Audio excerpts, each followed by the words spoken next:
All right, chapter 3, we have supply and demand. And as we're talking about that, basically a few things that relates directly to supply and demand.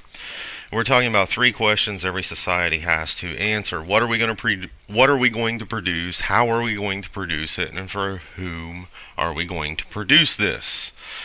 So basically, we look at what we're going to produce. Usually that's determined by consumer needs or wants. Most of the time, sometimes not, but most of the time it is. How we're going to produce it depends on what type of technology we're going to use, what type of capital, what type of resources and such.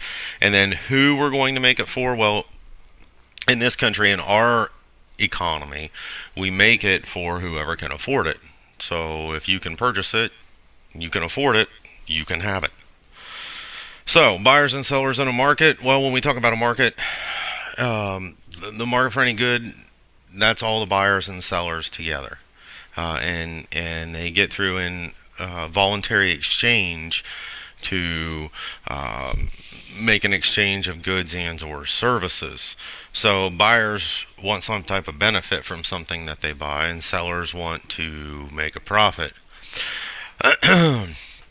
um, the two things we look at in a market, we see things, and this is what we refer to a lot of times when we see the benefit, is the value that buyers derive from a good. And then the cost to produce the good is what obviously suppliers have to end up paying in dollar figures for what they are producing. So a demand curve, we see it slopes downward from left to right. It goes down. And what we're seeing here is how many of an item would a group of buyers purchase at each possible price. So at $4 a slice for pizza here, we see buyers would buy 8,000 slices. If it were $2 a slice, they would buy 16,000 slices. So it should make sense to us why this is downward sloping if we think about it from a personal consumer viewpoint, that when prices are higher, we buy less of things, and when they're lower, we tend to buy more of them. Now, we've talked about the demand curve sloping downward, and that's the basic principle of why it slopes downwards. We talk about a reservation price here. This is basically the highest price an individual is willing to pay for a good. So in this case, any individual that was willing to pay $4 for a slice of pizza here could have got it. The people that wanted it for $2 could not have purchased a piece for $4. So when we talk about demand, that's over the entire market, not just one person. When we see lower prices, we see more consumers come into a market, and lower prices cause buyers to buy more usually. So, we buy more at lower prices and buy less at higher prices because of the substitution and the income effect. When prices go up, if we have goods that we can determine are substitutes, we can substitute one good or service for another, we may switch to a cheaper or less expensive good when the price of one good goes up. This is a substitution effect. The income effect just means it has an effect when we see price changes. It has an effect on our purchasing power. So if we see prices increase, our purchasing power goes down because of that. So what do we make of a demand curve? Well, if we look at this, there's two ways we can interpret. The first is horizontal interpretation, where we're saying at a price of $4, how much will buyers buy? Well, at $4, they'll buy 8,000 slices, where these intersect on the curve. At $2, they'll buy 16,000 slices. The vertical interpretation, basically we're saying, okay, with how many that we're wanting to sell, what's the price that the consumers are willing to pay? And when we talk about a marginal consumer here, we're meaning at from 0 to 8,000 slices, we'll sell pizzas, slices of pizzas at $4 a piece. But at some point, there will be people that will say, no, it's not worth $4 a slice. And the marginal consumer is the one who's right at that, who puts the cost-benefit analysis, the benefit to them of eating a slice of pizza at $4, the same of the cost. And we will, remember, engage in any activity up to a point where marginal cost is equal to marginal benefit. So when we look at, that's the demand curve. Looking at the supply curve goes upwards from left to right. And when we look at the supply curve, that's looking at the quantity of goods sellers are willing to offer at a specific price. Okay, so um, basically, this is why a supply curve slopes upwards from left to right, because as price increases, sellers are willing to produce more and make more available for sale. So again, as we see from left to right, the supply curve goes up. And at $2 a slice, we're only willing to supply 8,000 slices here. But at $4 a slice, we would supply 16,000 slices. So it's a little inverse, or it's kind of the opposite or inverse of what we see on the demand curve a little bit. And in this case, again, we can have different interpretations. We can look at it from the horizontal interpretation, which we just did, and we can look at it from the vertical interpretation. So if we look at it from selling 8,000 slices, well, the marginal cost of that slice is $2, meaning that's all we're going to produce. If we're only going to see 8,000 slices sold, or if we're only going to see the production of 8,000 slices, we would look at that at a price of $2. So when we see supply and demand curves where they intersect, this is where we have an equilibrium. Okay. When we have an equilibrium, things are good, they're nice, we don't want them to change, everything's running wonderfully for us. So equilibrium price, that's the price where they intersect. The equilibrium quantity is the quantity where supply and demand curves intersect. And the market equilibrium is where all buyers and sellers are satisfied with the quantities they're selling and buying at the market price. Okay? So, quantity supplied equals quantity demanded. Now we're going to talk about a lot about quantity supplied and quantity demanded versus supply and demand. Quantity demanded and demand are two completely separate things. I cannot emphasize this point enough. Supply and quantity supplied are two different things. The supply is the supply, or the demand I should say, is the actual curve. This is the supply curve. Okay? Now, if we think about that, and this is, of course, the demand curve. Now, the curves only shift for certain reasons. A change in price just causes movement along this curve. So here we see a price at $3. At $3, we're in equilibrium for pizzas. But if we go up here, say to 4, all right, here would be where we intersect at that point. All right, so we can see when we're looking at these things, this just means a change in price from $3 to $4 represents a change in quantity. Our quantity will go from 12,000 down to some number here. What was it, 8,000 or so? It is not a change in demand. It is a change in quantity demanded. All right. Where we see excess supply and excess demand, this is excess supply would be a surplus. Excess demand would be a shortage. Right? So when we have pizza at $4, of course at $4 we're going to see a supply of 16,000 slices in the market, because that's what we see on the curve here. However, we'll only see a demand for 8,000 slices. So these 8,000 slices here we'll have a surplus of. And the same thing here in the opposite for where we have a shortage. If we were having the slice of pizza at $2, supply would be 8,000, demand would be 16,000, quantity demand and quantity supplied, I should say. So we'll see a shortage of 8,000. All right. So when this happens, what happens is markets try to work back to an equilibrium point. Okay. So when we see excess supply at $4, the supplier wants to decrease the price in order to sell more, because if there's not selling any, there's no revenue, and they already have a cost attributed to the product. So lower prices decrease the surplus, as we can see here. If we're at a price of $4, the demand will only be 8,000, but supply would be 16. So what will happen is we'll see prices move down. We may see the price then go to $3.50. Well, at $3.50, we're going to purchase 4,000 more, consume 4,000 more, but we'll also be producing less. And we will work to a point where we get back to this equilibrium. The same thing in an inverse relationship holds true where we see a surplus. So what we want to do is end up increasing the price to sell more. So higher prices will end up decreasing the shortage we see here. Now, rent controls, when we talk about that, if we talk about rent controls, these are price ceilings. That's a maximum allowable price. We can also see price floors, which are minimum allowable prices. Rent controls set a maximum price and be charged for a given apartment or real estate. So, if the control price is below equilibrium, quantity demand increases, quantity supply decreases, and a shortage results.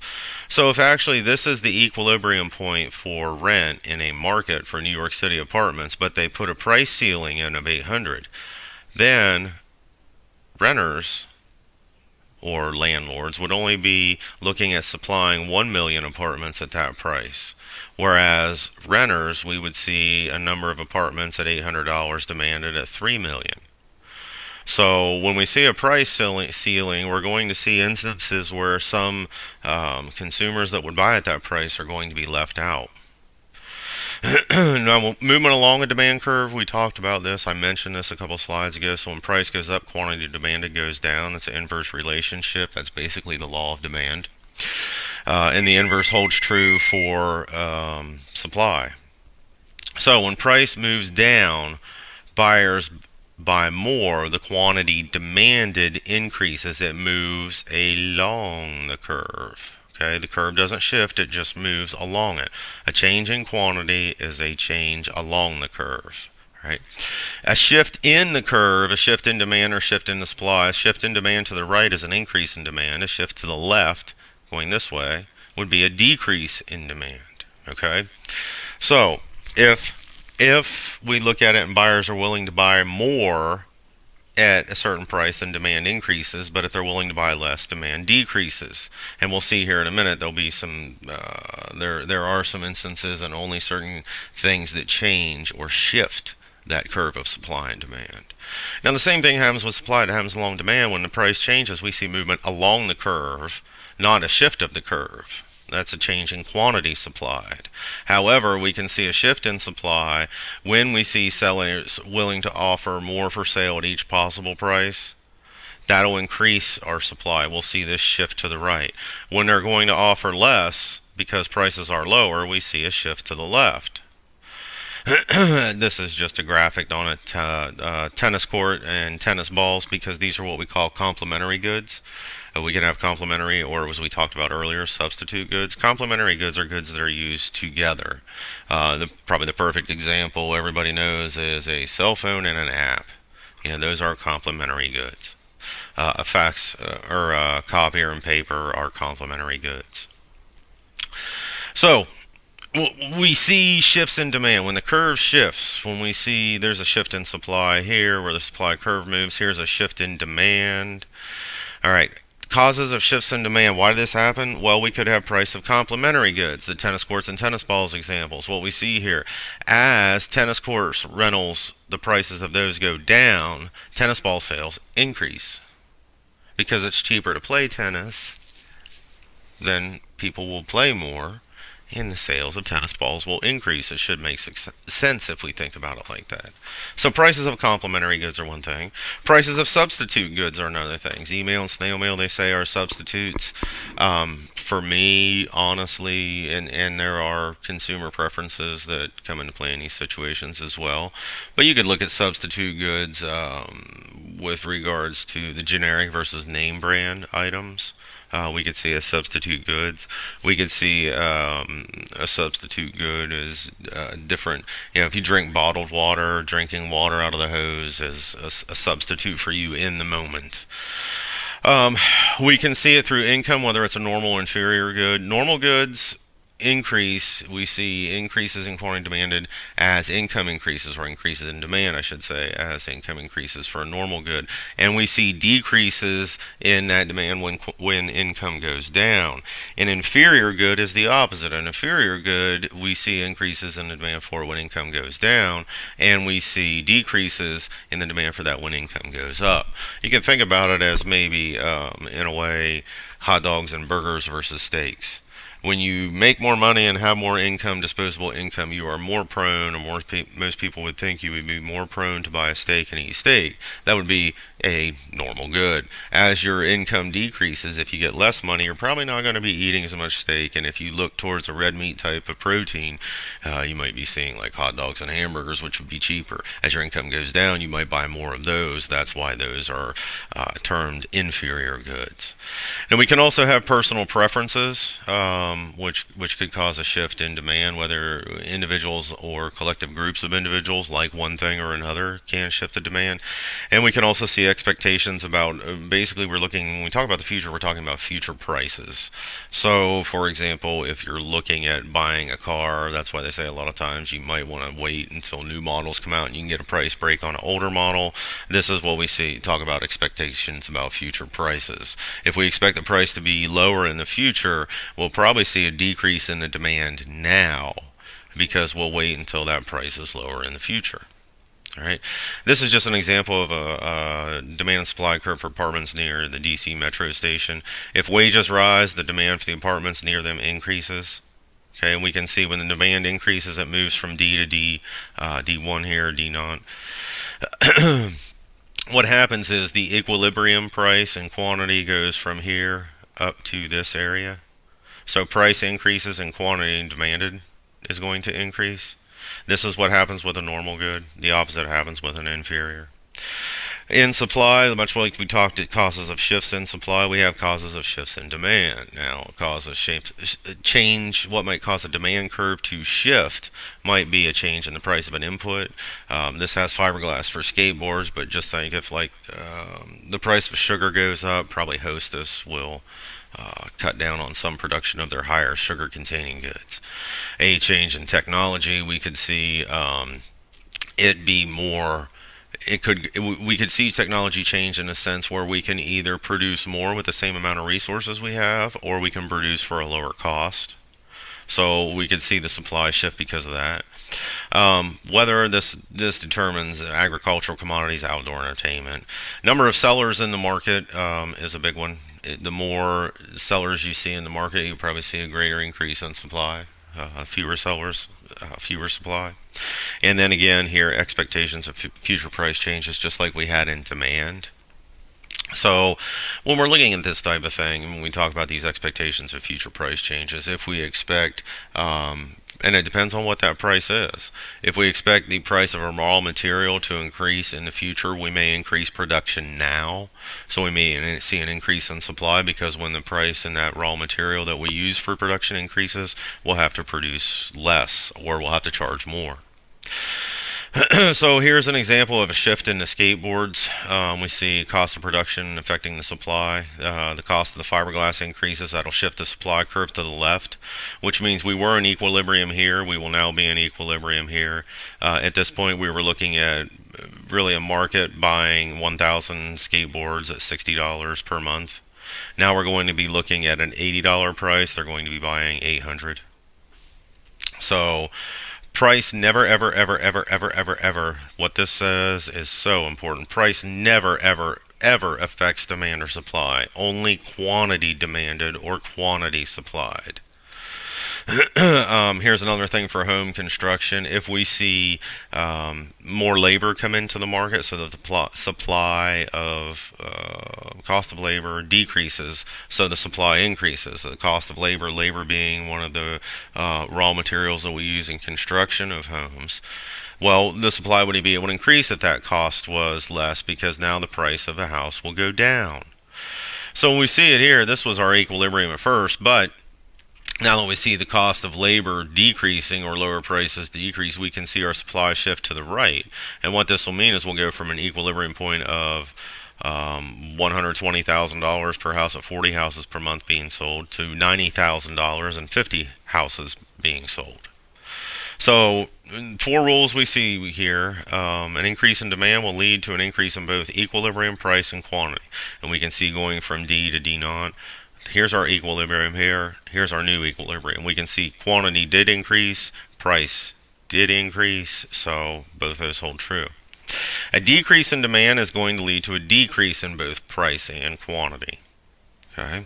And then an increased supply will lead to a decrease in price and an increase in quantity. And then a decrease in supply is going to lead to an increase in price and a decrease in quantity. And then here's supply and demand both. We can see, depending on what happens, if the price we're looking at from a supply perspective, if we are at DS, this point here, we can see if supply increases here and the demand does not change, we'll see a new equilibrium report here, lower price but higher quantity. If we see demand shift and supply doesn't, maybe demand is here at equilibrium and it shifts down. So if we're at D and S, if we go to D1, we'd still be on S. So we can see how that changes. So basically we're looking at when supply and demand both change, we can look at instances here to see what happens with both cases. Here's just a graph that shows a table.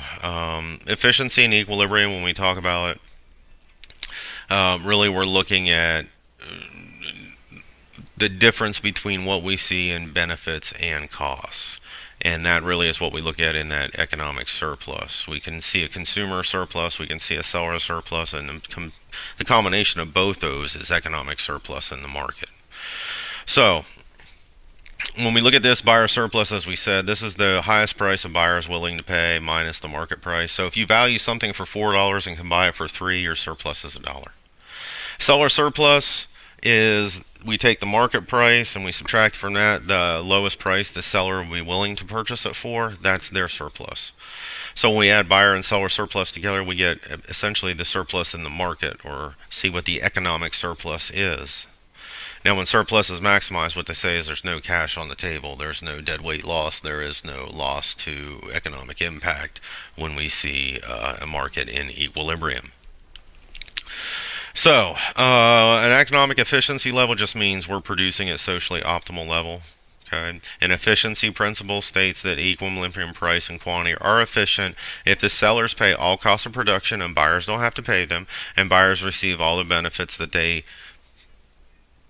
are promised, projected, expected from the purchase. The equilibrium principle, this is where we say a market in equilibrium leaves no unexploited opportunities for individuals. Okay, so it means basically everybody's happy at a market in equilibrium. Nobody's trying to get into black market deals. Just a graphic explaining what happens when demand changes and supply changes. We see both changes in equilibrium price and quantity. They're affected by both the efficiency and equilibrium principle. So we look at this in an algebra equation. We can see, remember in chapter, was it 1 or 2, where we talked about lines, these are linear equations. Basically, when price, this is basically saying price is equal to 16 minus 2 times the quantity demanded.